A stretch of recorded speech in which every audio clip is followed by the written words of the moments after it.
안녕하세요, 어른 친구님들. 저는 올해로 만 28년간 IT 업계에서 일해온 사람입니다. 국내외의 큰 회사들에서 일하다가 올해 초 새 직장에 들어갔는데 얼마 전 회사의 정책 변화로 IT팀이 해체되면서 다음 달 회사를 떠나야 할 상황입니다. 처음에는 정말 억울하고 분노가 치밀어 잠도 잘 수 없었지만 아직 대학생과 고등학생인 아이들을 생각하며 가장으로서 다시 일어서기로 했습니다. 그런데 정말 감사하게도 과거 함께 일했던 형님께서 내년 1월부터 함께 일하자는 제안을 주셨고 중소기업이지만 새로운 열정을 태워보기로 결심했습니다. 제가 대기업에 재직할 때 도움을 주기도 했던 곳으로 대표님께서는 입사 전에 뭔가 프로젝트를 하나 만들어 보자고 하십니다. 내년 1월 입사 전까지 제가 가진 네트워크를 활용해 새로운 일을 만들어 보려고 노력 중인데 지금 경기가 워낙 좋지 않아 쉽지가 않고 또 팀 해체와 퇴사의 충격 때문인지 머리도 잘 돌아가지 않습니다. 참고로 제가 맡게 될 역할은 창업 멤버인 이사 두 분과 동일한 위치에서 회사 성장에 기여하는 것입니다. 두 분은 IT 개발 전문가이고 저는 다양한 산업군에서 대외 전략, 보안, 프로젝트 관리와 같은 기획 및 관리 업무를 전문으로 해왔습니다. 이런 상황에서 제가 새 회사에 어떻게 기여할 수 있을까요? 중소기업에서 프로젝트를 발굴하고 제가 가진 역량으로 회사의 성장에 도움이 되는 현실적인 방법이 무엇인지 어른 친구님들의 따뜻한 조언이 필요합니다. 요즘은 누구나 한 28년 정도 일을 하면 마주하게 되는 상황 아닐까요? 또 지금 시즌이 네. 그렇죠. 회사를 떠나는 사람들의 이야기를 심심찮게 듣게 되는 시즌이잖아요. 그래도 다행히 초대해 주신 곳이 있다는 것은 다른 사람 대비 행복한 조건이시네요. 네. 지금 이분 같은 경우에는 대표가 초대할 때 일거리를 얘기했다는 것 자체가 이해가 됐어요. 들으면서. 기존의 개발자들이 창업해가지고 그렇죠. 지금 십수년간 회사를 일고 오는 동안 이 사람은 지금 기여분이 없잖아. 근데 똑같은 이사로 들어오잖아. 네. 그럼 보통 이런 경우에 영입될 때 비즈니스 기회를 가지고 와야 정당성이 확보돼. 그렇죠. 그래서 왜 그런 구조인가라고 들었는데 그렇죠. 대표님이 지금 이 사연자를 보호하기 위한 전략인 것 같습니다.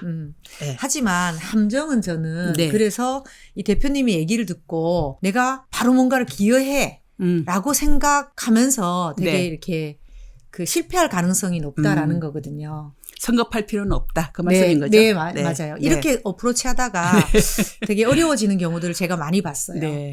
그래서 우리가 조금 이분이 취할 수 있는 첫 번째 스텝. 어떤 게 필요할까요? 입사하기 전까지 시간을 조금 여유를 지금 갖고 계시잖아요. 그다음에 입사하고 난 다음에도 지금 이제 뭔가 일거리를 만들어서 돌아왔으면 좋겠어 하는 희망사항이지만 입사하고 1, 2개월 안, 지금부터 이렇게 뭐 길게 잡아 한 3, 4개월 안에 프로젝트 하나를 내가 만들어 이런 이제 목표 정도면 될 것 같고요.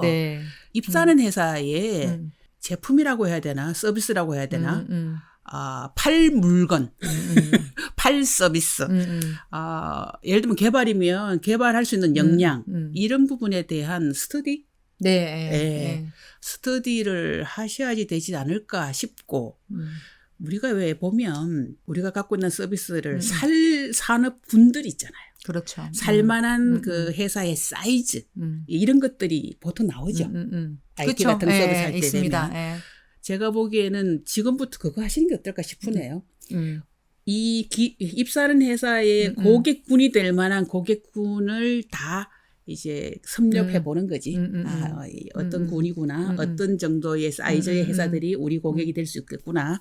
이런 거 해서 그거 한번 정리해 놓으시고 이제 보통은 이제 시작할 때 들어갈 문을 열고 들어갈 때 누구 손을 잡고 들어갈 것이냐 문제잖아. 이럴 때 누구 손 잡고 가는 게 가장 좋은 방법이에요. 영업을 처음 내가 영업 안 하던 사람이 영업을 시작을 해야 돼. 그럼 누구 손을 잡고 가는 저는 그래도 제가 알고 있고 나를 좀 신뢰하는 사람한테 가는 게 성공 확률이 높다고 생각해요. 그러면 그 입사하는 회사의 고객군이 될 만한 그걸 먼저 정리하시고 그 고객군 중에 타겟할 수 있는 회사를 정하고 난 다음에 이 타겟하는 회사의 연결고리를 찾는 것. 그렇죠. 나의 지인 중에 연결고리를 찾으셔서 그 회사랑 내가 팔 수 있는 걸 팔아보시면 앞으로도 이렇게 팔면 되겠다는 데 감 나올걸? 그렇죠. 맞습니다. 그래서 첫 번째 타겟 회사에 대한 그 일종의 명업 전략 그걸 지금 준비하셔가지고 내 대비를 한번 하시는 것 그게 1차적 목표로 삼으시면 어떨까 싶네요. 네. 대부분이 이제 저희가 이런 말씀을 드린 이유는 대부분이 이렇게 마음이 급해져요. 이렇게 들어가시게 되면 기여해야 된다는. 그래서 우리가 할 수 있는 게 뭔지에 대해서 정확히 모르고 그냥 아무나 아는 지인을 사람들 만나서 어떤 프로젝트 있어?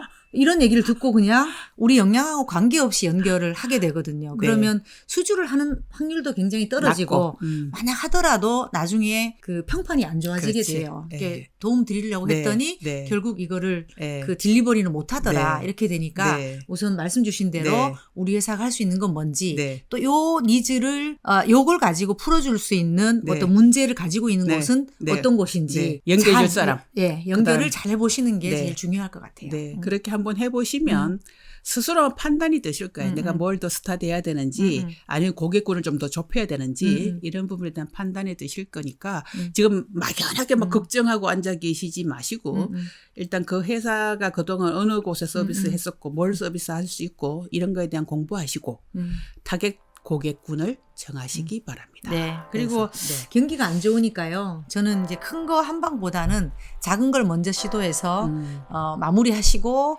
그 경험을 기반으로 또 확대하고 이런 전략을 취하는 것도 예, 추천드리고 싶어요. 한번 시도해 보시고 반드시 이제 1, 2월 안에 데뷔 무대를 한번 기획하셔서 한번 만드시는 게 중요합니다. 한번 해보시면 감을 잡으실 거예요. 해보시고 경험담을 저희한테 좀 나눠주시면 좋겠습니다. 감사합니다.